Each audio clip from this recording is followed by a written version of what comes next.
بسم اللہ الرحمن الرحیم، اللہ کے نام سے جو سراسر رحمت ہے، جس کی شفقت ابدی ہے۔ ناظرین محترم، اس نئے وقت کے ساتھ آپ کی خدمت میں حاضر ہیں، دین و دانش کے ایک اور لائیو ایپیسوڈ کے ساتھ۔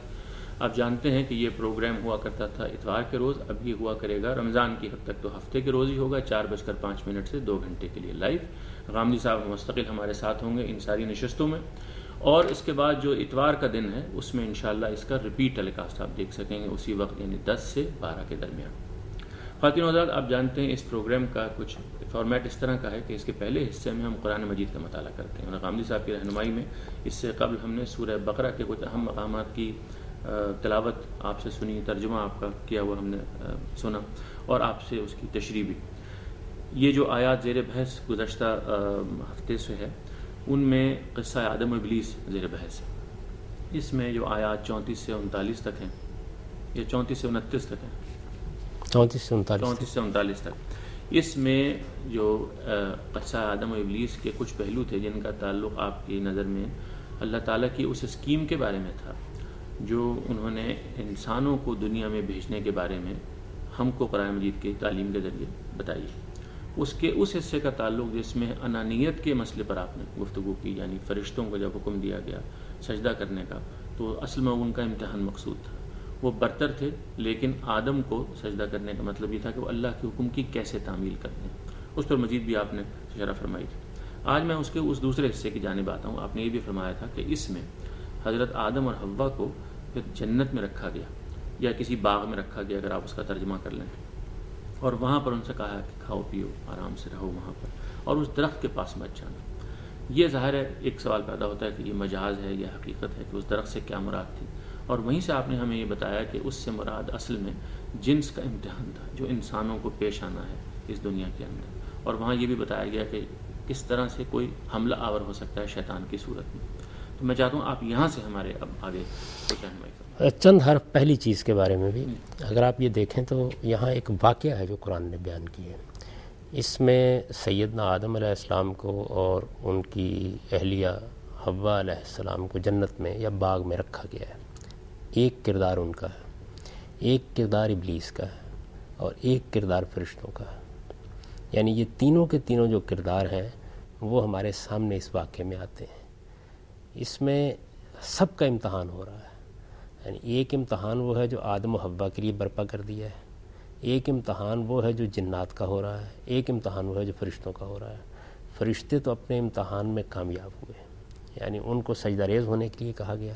سجدہ ریز ہونے کے لیے کہا گیا تو سب سے بڑھ کر وہ انانیت میں مبتلا ہو سکتے تھے، سب سے بڑھ کر وہ یہ استدلال کر سکتے تھے کہ ہم تو بڑی برتر مخلوق ہیں، ہمیں بڑا قرب حاصل ہے، زمین کا نظم و نسق ہم چلا رہے ہیں، کائنات کے نظم و نسق میں ہم شامل ہیں، ہماری ایک بڑی غیر معمولی حیثیت ہے، ہم نے کبھی کسی گناہ کا ارتکاب نہیں کیا، جو حکم ہمیں دیا جاتا ہے اس کو ہم مانتے ہیں۔ ہماری اس حیثیت کے لحاظ سے تو کسی صورت میں بھی ہم سے یہ تقاضا نہیں ہونا چاہیے تھا کہ ہم اپنے سے ایک فروتر مخلوق کے سامنے جھکا دیے جائیں۔ تو وہ اس امتحان میں کامیاب ہوئے۔ اللہ تعالیٰ نے اس سے یہ واضح کیا کہ اگر آدمی کی نگاہ صحیح رخ سے ہو تو وہ کبھی انانیت میں مبتلا نہیں ہوتا۔ وہ صحیح رخ ہے کیا؟ وہ صحیح رخ ہے اپنی بندگی کا احساس۔ یعنی جو سب سے بڑی تعلیم ہے قرآن مجید کی وہ یہ ہے، جسی کو بیان کیا نا سورہ زاریات میں کہ وما خلقت الجن والانس الا لیعبدون، ہم نے انسانوں اور جنوں کو اس لیے پیدا کیا کہ وہ ہمارے بندے بن کر رہیں۔ اب یہ جو بندے بن کر رہے ہیں تو یہ ایسا نہیں ہے کہ اصلاً تو وہ کوئی اور چیز ہیں، تقاضا ان سے کسی اور چیز کا کر لیا گیا ہے، وہ بندے ہیں۔ جب ان سے کہا جاتا ہے بندے بن کر رہو یا یہ لوگ بندے بن کر رہیں، تو اصل میں ان سے اس حقیقت کے اعتراف کا تقاضا کیا جاتا ہے جو حقیقت ہے، یعنی کوئی ایسی چیز نہیں ہے کہ جو ان کے اوپر خارج سے آتی ہے۔ تو یہ جو بندگی کا احساس ہے اگر آدمی کے اندر ہو کہ میں ایک پروردگار کا بنایا ہوا ہوں، میرا وہ خالق ہے، میری حیثیت یہ نہیں ہے کہ میں اکڑ کر کھڑا ہو جاؤں، میرا کام صرف یہ ہے کہ میں اس کے حکم کے انتظار میں رہوں، اور جب مجھے کوئی ہدایت دی جائے میں اس کے سامنے سرفکندہ ہو جاؤں۔ فرشتوں نے اس حقیقت کو سمجھا۔ یعنی دو زاویے ہو سکتے ہیں نا کسی چیز کو دیکھنے کے، ایک زاویہ یہ ہے کہ وہ اپنی خلقت کی برتری کے لحاظ سے اس کو دیکھتے، اور ایک دوسرا زاویہ یہ ہے کہ وہ اپنی خلقت میں جو بندگی کا پہلو ہے اس کے لحاظ سے اس کو دیکھتے۔ تو ایک پہلو تو یہ ہے کہ اللہ تعالیٰ نے ہر مخلوق کو کوئی شان دی ہے، کوئی فضیلت دی ہے، کوئی حسن دیا ہے۔ وہ تو آپ ایک پھول کو بھی اگر آپ دیکھیں اور وہ اترانے کا فیصلہ کر لیں تو اترا سکتا ہے، یعنی پھول کوئی معمولی درجے کی خوبصورت چیز نہیں ہوتی.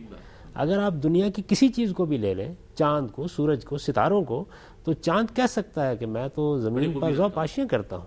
سورج کہہ سکتا ہے کہ حدت حرارت سب مجھ سے حاصل ہوتی ہے، زمین پر جو کچھ وجود میں آتا ہے میرے ذریعے سے وجود میں آتا ہے. لیکن یہ ایک زاویہ ہے دیکھنے کا چیز کو، ایک دوسرا زاویہ، اور یہ یقیناً وہ زاویہ ہے کہ جس میں انسان اس بات کو بھلا چکا ہوتا ہے کہ وہ کسی کی مخلوق ہے. اگر وہ اس کو سامنے رکھ کر غور کرے گا تو پھر یہ احساس ہوگا کہ ان میں میری تو کوئی چیز بھی نہیں ہے. یہ خوبی، یہ صفات، یہ اوصاف، یہ حسن، یہ جمال، ان میں سے میری کیا چیز ہے؟ یہ تو سب کا سب مجھے اس پروردگار نے دیا ہے جو میرا خالق ہے اور میرا مالک ہے. تو مجھے اس کا بندہ بن کر رہنا ہے. اور اگر اب اس نے کوئی ایسا حکم دے دیا ہے کہ جس کے نتیجے میں مجھے اپنا سر کسی کے سامنے جھکا دینا ہے، تو اصل میں یہ سر اس کے سامنے نہیں جھکا رہا، میں اپنے پروردگار کے سامنے جھکا رہا ہوں، میں اس کے حکم کی پیروی کر رہا ہوں. تو یہ وہ حقیقت تھی جو فرشتوں نے سمجھی، صحیح رخ پر ان کی نگاہ رہی. اس سے گویا آدم کو یہ سبق مل گیا کہ چیزیں تمہارے سامنے آئیں گی التباس کے ساتھ، ان میں ایک پہلو ایک ہوگا، دوسرا پہلو دوسرا ہوگا. اس سے تم کنفیوز ہو سکتے ہو، اس سے تمہیں خلجان میں مبتلا ہونے کے مواقع پیدا ہو سکتے ہیں. اس میں صحیح رخ کو دیکھنا، اور وہ صحیح رخ اگر سمجھ لیا تم نے کہ تم ہر حال میں بندے ہو، یعنی خدا کی طرف سے جب کوئی بات آئے تو تمہارے اوپر جو چیز لازم ہے وہ یہ ہے کہ تم اس کو بندگی کے زاویے سے دیکھو، نہ کہ اپنی خلقت اور اپنے اوصاف اور اپنی صفات کے لحاظ سے دیکھو. تو فرشتوں کے ذریعے سبق ملا. اس کے بالکل الٹ صورتحال دوسرے کردار سے سامنے آئی، یعنی دوسرا کردار ابلیس کا ہے. ابلیس نے اس کو بندگی کے زاویے سے نہیں دیکھا، اور حکم کہاں سے آ رہا ہے اس زاویے سے بھی نہیں دیکھا. یعنی دینے والا کون ہے؟ اس کائنات کا پروردگار. میں کیا ہوں؟ ایک بندہ ہے ناچیز.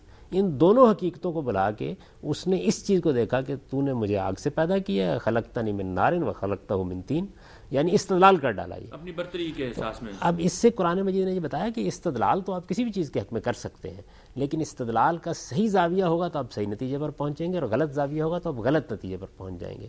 تو صحیح زاویے سے استدلال کر کے فرشتے انتہائی برتر مخلوق ہونے کے باوجود سرفراز ہوئے، اور ابلیس ان سے کمتر ہونے کے باوجود انانیت میں مبتلا ہوا. اور ادھر آدم نے کیا کیا؟ یعنی غلطی ہوئی ان سے، یہ جو آگے بیان ہو رہا ہے. جب ان سے غلطی ہوئی ہے تو غلطی ہونے کے بعد پھر وہ اکڑ نہیں بیٹھے، یعنی انہوں نے استدلال کرنے کی کوشش نہیں کی. کرنے کو کر سکتے تھے، یہاں پر بھی استدلال کر سکتے تھے. یعنی آدمی اگر اپنے عذر تلاش کرنا چاہے تو بے شمار آزار پیش کر سکتا. انہوں نے کوئی نہیں کیا. انہوں نے کہا پروردگار غلطی، میں غلطی کی معافی مانگتا ہوں.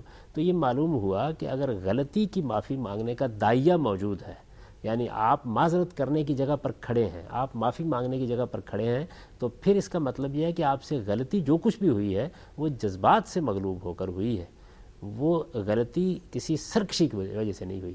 اور اس سے یہ سبق بھی دے دیا کہ اصل میں اللہ تعالیٰ جس چیز کو معاف نہیں کرتے کسی حال میں، وہ سرکشی ہے، خدا کے مقابلے میں کھڑا ہو جانا ہے. بندہ بندگی کی جگہ پر کھڑا رہے، غلطیاں ہوتی ہیں، کوتاہیاں ہوتی ہیں، معافی مانگے گا، توبہ کرے گا، استغفار کرے گا. اور اسی وجہ سے رسول اللہ صلی اللہ علیہ وسلم نے جب یہ فرمایا کہ جس نے توحید کا دل کی گہرائیوں سے اقرار کر لیا وہ جنت میں چلا جائے گا. وجہ کیا ہے کہ جب آپ نے یہ مان لیا کہ میرا ایک پروردگار ہے تو آپ سرکش ہو کیسے سکتے ہیں؟ پھر تو آپ بندگی کے احساس ہی کے ساتھ جئیں گے. تو بندگی کا احساس ہے کہ جس کا میرے شعور کو احاطہ کیے رہنا چاہیے. یہ چیز ہے جس کی طرف میں توجہ دلانا چاہتا تھا کہ یہ بڑی اہم بات ہے جو اس میں بیان ہوئی. ابھی ہم نے کور کر لی ایک دفعہ دوبارہ سے، اور اب ہم اس کے بعد خواتین حضرات وقفہ ہے، وقفے کے بعد دوبارہ حاضر ہوتے ہیں اور ہم اس سے اگلی بات کریں گے.